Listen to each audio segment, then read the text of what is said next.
Hoje não é do meu tempo. Ah, não é do seu tempo? Hoje os nossos convidados são Deise Shiokari, Nelson Kobayashi, Diego Tavares e a nossa sempre polêmica Elaine Keller. Vamos que vamos, já vamos começar com críticas do Banco Central. Lembrei, é Beto Guedes. Hoje, Lula voltou a criticar a taxa de juros durante evento realizado no Ceará para celebrações de programas de microcrédito urbano e rural no Banco do Nordeste. O petista afirmou que vai continuar brigando pela redução da taxa de juros. Abre aspas, sem imitação. Nós temos que ter dinheiro para investir e dinheiro para ser investido a juros baratos.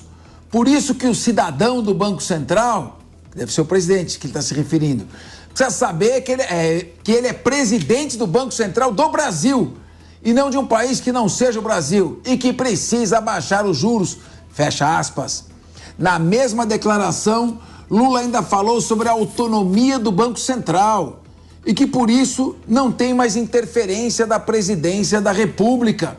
O presidente ainda reforçou que não conversa com Roberto Campos Neto e que ele tem que conversar mesmo é com o ex-presidente que o indicou, se referindo, claro, ao ex-presidente Jair Bolsonaro.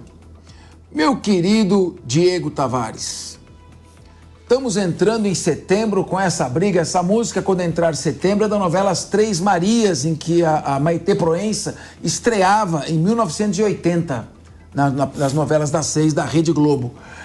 Setembro é o mês que no dia 20 entra a primavera, o presidente já está entrando brigando em setembro. Me fala o seguinte, você é a favor de acabar com a autonomia do Banco Central e ficar demagogicamente, por ideologia e interesse político, mexendo na taxa de juros, nem se fosse um brinquedinho? Bom, professor Capês, uma boa tarde Nelson, Elaine, Deise, boa tarde para toda a nossa audiência aqui da Jovem Pan.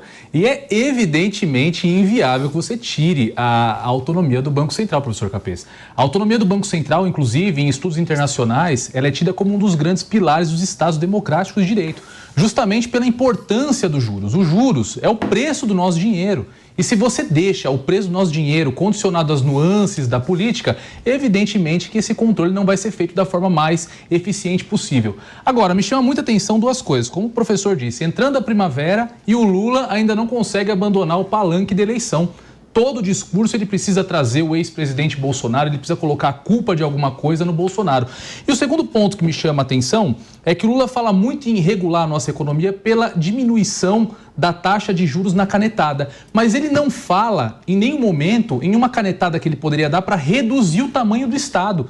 E aí sim, começar a diminuir o custo do nosso país, com isso diminuir impostos, com isso abrir um pouco mais o nosso mercado e melhorar a economia para o cidadão brasileiro. É muito fácil terceirizar a culpa pelo caos econômico que pouco a pouco se instala no país. Eu quero ver o que o Lula vai fazer quando ele vai descer desse palanque político e começar a adotar medidas concretas e reais para melhorar a situação econômica do nosso país e a vida do brasileiro. Minha querida Elaine Keller, você tem parentesco com a Helen Keller, que criou aquele método revolucionário da escola, não? Não. Não tem parentesco. Elaine... Porque ele vem do marido. Deixa eu perguntar... Ah, bom, então pronto. Então é ele que tem. É. Elaine, me responda uma coisa.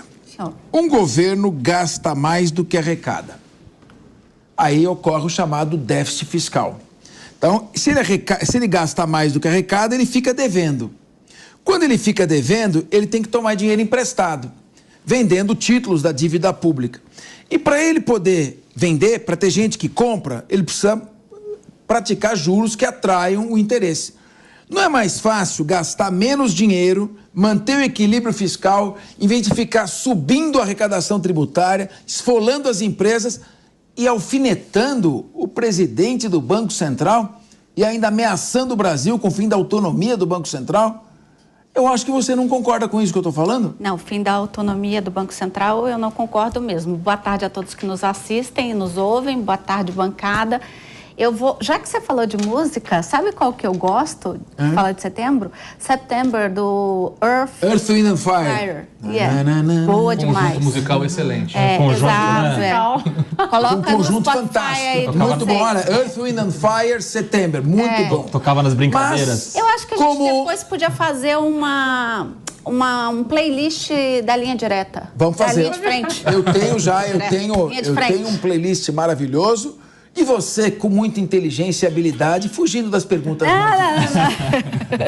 Não, vamos lá. Falando especificamente sobre esse tema aí da briga entre Lula, né, e Campos Neto. Primeiro, assim, tem dois lados aí, né, nessa moeda. Isso tá parecendo muito caso de família, né, que a gente lida no direito. Lula tá errado, né? De novo, assim, eu fico me perguntando onde está aquele espírito negociador, né? Que o Lula sempre teve como sindicalista. Acho que está faltando aí essa conversa, né? Franca e honesta com Campos Neto. Os dois presidentes precisam se conversar. É importante dialogar. Né? E como a gente está num governo de reconstrução, a gente precisa construir pontes, reconstruir pontes. Né? E não dizer que ele tem que dialogar com esse presidente, até porque é ex-presidente, não manda mais nada, então vai conversar por quê? Né? Então eu acho que é importante ter esse diálogo. Por outro lado, Capês, aí vou falar pela minha veia de economista, geralmente, quando a gente fala em usar a taxa básica de juros para a retenção de uma inflação, né, como mecanismo de retenção de inflação, a gente usa, já até falei isso aqui, uma regrinha bem de padeiro, só para quem está em casa entender, que é assim: você tem ali a estimativa, a expectativa da inflação no ano, e aí você pode até dobrar aquele valor. Então, digamos que a nossa expectativa fosse, num pior cenário, de 5% nesse ano. Que você chegasse a 10% de taxa de juros, ok, até seria razoável. O problema é que essa taxa está muito além disso e a gente está tendo ali uma pouca flexibilização nessa queda, né? E aí, gente, desculpa, não estou defendendo nem o governo federal e nem o Campos Neto, estou defendendo o nosso bolso, né? O bolso do cidadão brasileiro que paga imposto, de fato. É impossível a gente conviver com essa taxa de juros, né? A gente sabe que 80% das famílias brasileiras estão endividadas. E como é que elas vão conseguir sair do cenário de dívida se elas pagam essa alta taxa de juros, né? Essa taxa de juros exorbitante?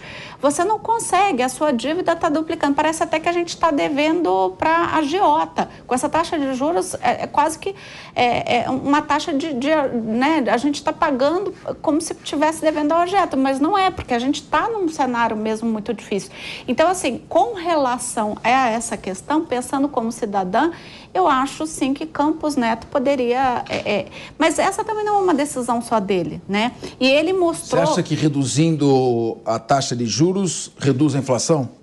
Na verdade, não reduz a inflação. A gente não vai ter uma pressão inflacionária, como se diz, é o oposto, né? Agora, vale lembrar... É o oposto do quê?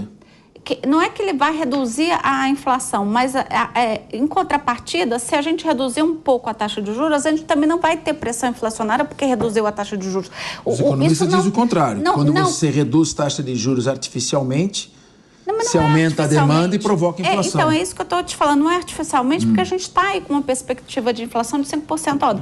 Agora, vale lembrar, né? Eu acho que daí também está faltando, de novo, né? Está um pouquinho intransigente o nosso presidente Lula com relação a isso, porque Campos Neto já deu um sinal verde ali na última reunião do Copom, que foi super bacana. Ele que desempatou para que a taxa de juros caísse. Sim, né? Mas eu não entendi uma coisa. Você disse... O Nelson Kobayashi, a Elaine falou que esse é um governo da reconstrução. E o governo da reconstrução, segundo dados do Ministério da Fazenda, acumula até agora um déficit de 78 bilhões e 246 milhões. Só no mês de julho, o governo da reconstrução deixou um déficit de 6 bilhões. É reconstrução da dívida nossa? O que é isso, Nelson? Pode ser, né? E você concorda com ela que o presidente está intransigente? E se você concorda que é um governo da reconstrução? Eu concordo que o presidente está intransigente, só não concordo que ele esteja um pouquinho intransigente. Eu acredito que ele esteja extremamente intransigente, ele é irredutível, é um crítico contumaz desde o início do governo. Nós estamos entrando em setembro e a crítica ao Banco Central e à sua independência e ao seu presidente é desde o primeiro mês de governo. Boa tarde, Capês, Diego, Deise e Elaine. Em relação a esse governo ser um governo de reconstrução, é o slogan do governo, né?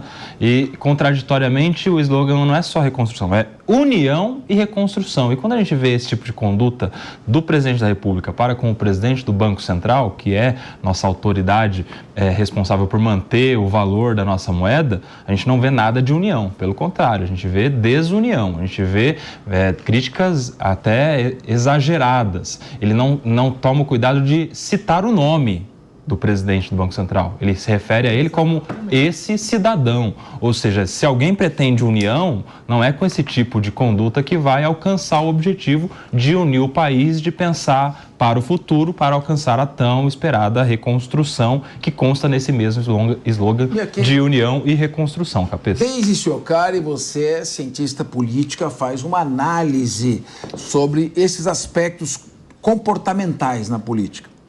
Quem quer o governo, como é que é, Nelson? Da união e reconstrução. Quem quer unir faz esse tipo de frases agressivas, atacando o presidente do Banco Central, atacando o ex-presidente Bolsonaro. Isso está me reportando a situação nos Estados Unidos, em que o presidente Biden não para de atacar o Trump e o Trump está cada vez subindo mais nas pesquisas. É uma estratégia, do ponto de vista político-eleitoral, eu diria, equivocada. E do ponto de vista da união do país, está em sentido contrário? O que você está achando disso? Capês, é uma estratégia, ela funciona quando o teu governo não está indo bem. Então, por exemplo, como o Lula não tem muita coisa para apresentar, o presidente Lula não tem muita coisa para apresentar, foi um ano de paralisia por causa das CPIs, né? A gente teve 20 CPIs aí ao mesmo tempo. Também as votações no Congresso acabaram tomando uma proporção de tomar lá da cá que a gente nunca viu na história do país, né? Então ele usa essa estratégia de responsabilizar o anterior, né? Como se houvesse uma herança maldita. A gente sabe que na transição do governo, essa herança maldita, ela normalmente acontece mesmo. Existe um período até a economia retomar os ares que o novo presidente que assume quer. Mas nesse caso, se a gente for lembrar, já no primeiro mês, logo que o presidente Lula assumiu, ele já começou a bater no Campos Neto. E como Kobayashi muito bem apontou, sem falar o nome dele, era sempre esse cidadão, essa pessoa. E para mim foi muito emblemático o discurso do Lula na Paulista, quando ele venceu a eleição, porque ele falou que tudo isso, que todas essas desavenças iam ser deixadas de lado. E já nos primeiros dias de governo isso não foi deixado. Mas também é uma estratégia que a gente vê muito em filme, e é uma estratégia que acontece muito na política, do bom policial e do mau policial. Então o Lula vai lá, bate no Campos Neto, porque afinal de contas ele sabe que é a economia que vai cacifar ele para 2026.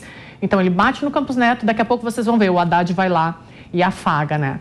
Então é uma forma também de sustentar essas teorias absurdas da esquerda, né? Então vamos bater aqui no Campos Neto, porque daí se a economia não andar bem, eu posso dizer lá na frente, mas eu fiquei ali refém do Campos Neto, que foi indicação do ex-presidente Jair Bolsonaro.